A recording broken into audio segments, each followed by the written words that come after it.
Hello!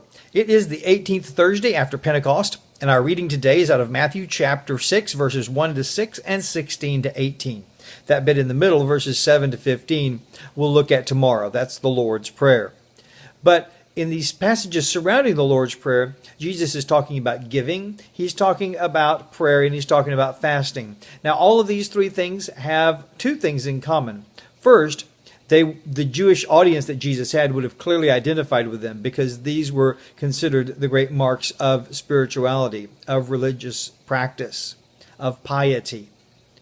The second thing I want us to notice is that in all three cases, Jesus puts the focus on taking the focus away from us.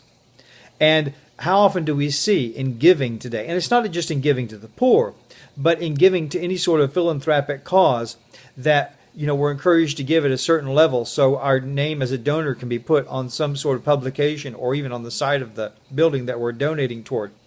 And so that sort of selfish ambition, that making yourself look good in front of others as a giving person is a great motivation. And we shouldn't be motivated that way.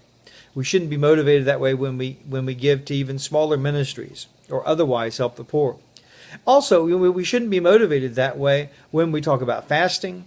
And it's not that we go around and say, oh, I fasted so much. Oh, this was a great fast.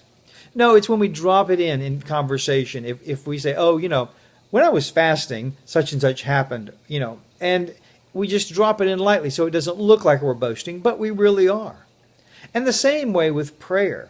When we talk about all of our experiences in prayer, and we talk about how many hours we pray, and what happened when we, all of that puts the focus of the prayer life on us. It makes us, or attempts to make us, look more spiritual. And sadly, I think people are drawn on, other Christians are actually drawn into that and think, oh, that's such a spiritual person. When Jesus is saying that's exactly the opposite of true spirituality. That's actually the opposite of walking in the Spirit. That's the opposite of following His ideas concerning prayer. When in fact, we should be praying quietly. We don't have to let people know how many hours we pray. We don't have to let people know what happened to us in prayer. No, we go to our Father in secret. We go into our closet. We go into a small closed-in space where no one sees us. We pray in secret, and our Father rewards us openly. So I want to encourage you with that today. If you want to have a truly spiritual prayer life, you don't need to tell people about it. If you want to give to others, you don't need to tell people about it. If you fast, you don't need to tell others about it. Those are important spiritual things to do, but they should be done quietly. That's the way of the kingdom. I encourage you with that word today, and I look forward to seeing you tomorrow.